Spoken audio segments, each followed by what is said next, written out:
Okay, so here brings us to our last concept for 4.2. And so far we've talked about events, outcomes, theoretical probability. So everything we've been doing in this lesson has been theoretical, right? In theory, I should have 4 out of 52 chances to pick a king. Now we're going to talk about overlapping versus disjoint events, okay? So 2 events are disjoint if they cannot occur at the same time or together. So an example of that is you're rolling 2 dice, or 2 die, so you're rolling dice, and you either get a sum of 6, right? So maybe one die has 3, the other one has 3, or you get a sum of 12. So one die has 6 and one die has 12. Another 6 to get 12. You can't have that happen at the same time. You know, if you're just rolling 2 die, it's either going to give you a sum of 6 or not, or it's going to give you a sum of 12 or not. You're not going to get a sum of 12 and a sum of 6. Now, 2 events are overlapping. This is when we have some problems. When they can occur at the same time or together.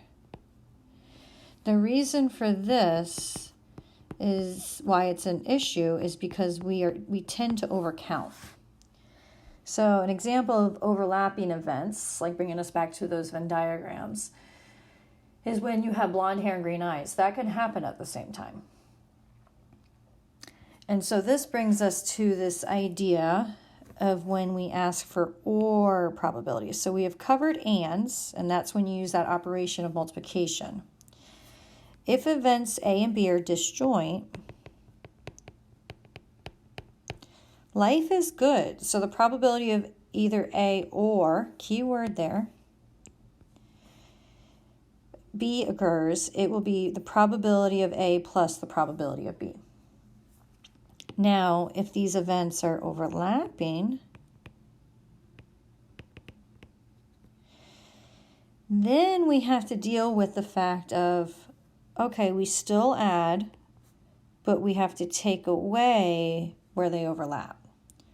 So a visual of that, bringing us back to our Venn diagrams, here's A happening and B happening.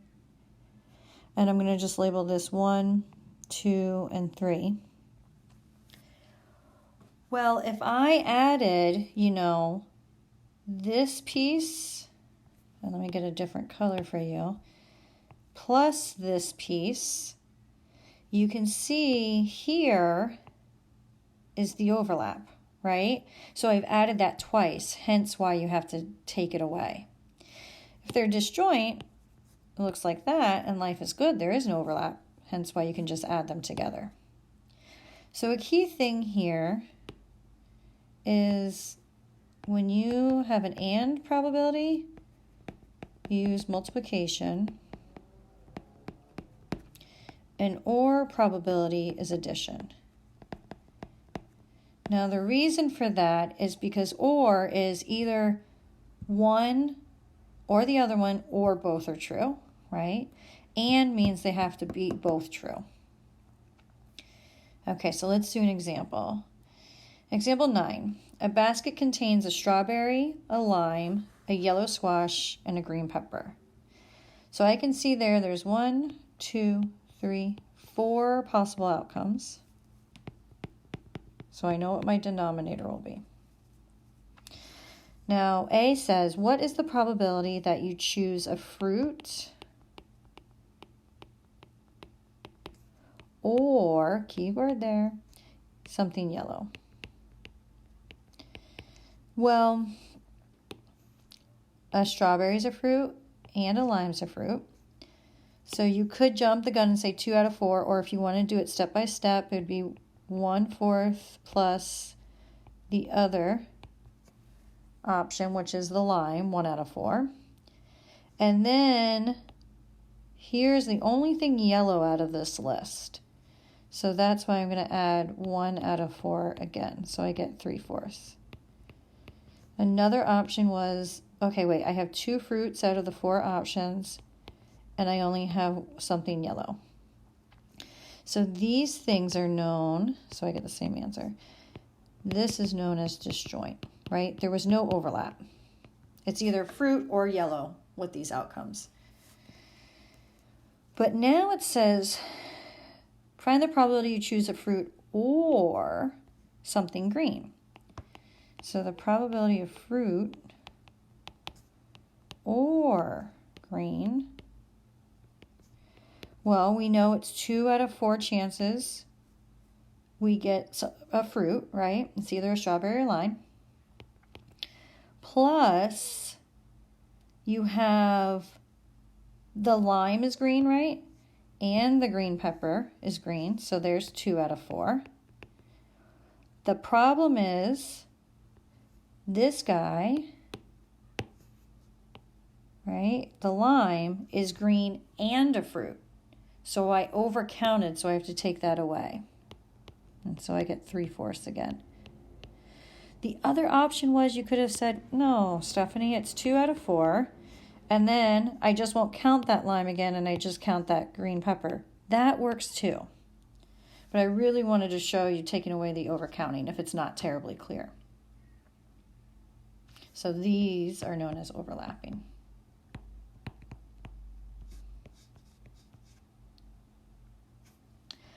Okay, our last example. If a card is drawn from a standard deck of 52 cards, find the probability that a card is an ace or a red card. So probability ace or red. Okay, we can go back to that visual. To save us time, I know there's 4 aces out of the deck, okay, plus, and with the or, we're going to do replacement, okay. Reds, if we go back, I'm going to make you a little bit dizzy. Here's my visual. Here are all my reds. It is half the deck, okay. So that's going to be 26 out of the 52. But didn't we count this ace and this ace again? Right? Those were already counted in the 1, 2, 3, 4 aces. So that is why I have to take away where they overlap, and that was 2 out of the 52. Okay, I hope that makes sense. So 4 aces, half the deck is red, but unfortunately we overcounted. These 2 red aces were counted here, so we want to take it away. So this is an overlapping problem. So again, with fractions, you go straight across. So it's 4 plus 26 is 30. Take away the 2. We get 28 out of 52. All right. And you can, reduce the fraction if it asks you to, and you can rely on your calculator to do that. Or you can put it as a decimal, but let's actually just reduce that together real quick. I can see they're both divisible by 2. So 28 divided by 2 is 14, and 52 divided by 2 is 26. But I didn't reduce by the largest number because I just went with 2 because I knew they were even. So I need to reduce these by 2 again. So 2 goes into 14 7 times, and 2 goes into 26 13 times. So this cannot be reduced anymore. So this is known as a reduced fraction. Again, it all depends on how they want the answer. All right, class, email me if you have any questions. Bye-bye.